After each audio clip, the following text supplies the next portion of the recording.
maalinta koowaad aad u dhib badneed agshamadiisa u sameyn lahaayeen tusinaya haddii aad directorna waxaa laga rabaa inaad qaabkii dadka ay u sameyn lahaayeen inaad adiga tustid haddana kadib duubistii inaad gashid oo laga baahan yahay hal muuqaal inaad dhowr jeer aad soo celcelisid laga baahan yahay si muuqaalka uu qurxaanaado xitaa waxaa laga yaabaa in halkii mar oo qofka uu ku celin waayo oo ku celisid xitaa caajis anaga waxaa sameeyay meel kale ku duubnay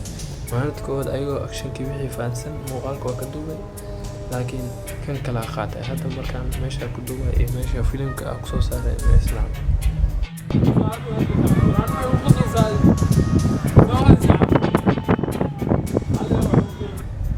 marka waxyaabo badan u sheegay oo hadalkiisa ku soo celinaya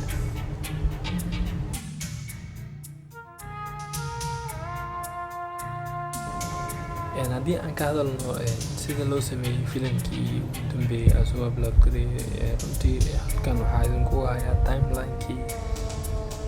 qaybta editingka markaan soo gudbo waa kan timelinekii oo filimka kan waa musicii iyo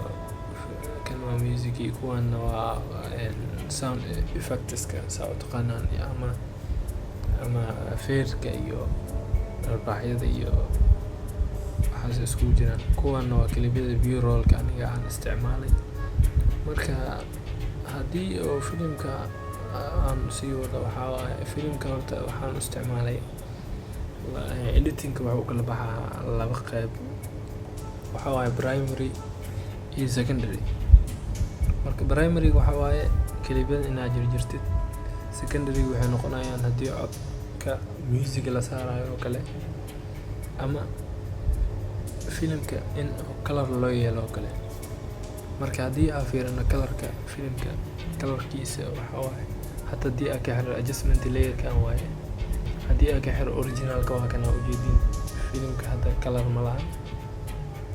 oo ujeedin saan noqonaa skin toneski iyo qofka ujeedi saan noqonaa haddii colorka aan u furo waa kana waxyaabo badan isbedelaa marka sidaas u jiraan introga waa kana saana filimka haddii aan dhaafin aniga waxaan u isticmaalaa Final Cut Pro saa ujeedid filimka bilaagiisa waa kana marka primary iyo codkii iyo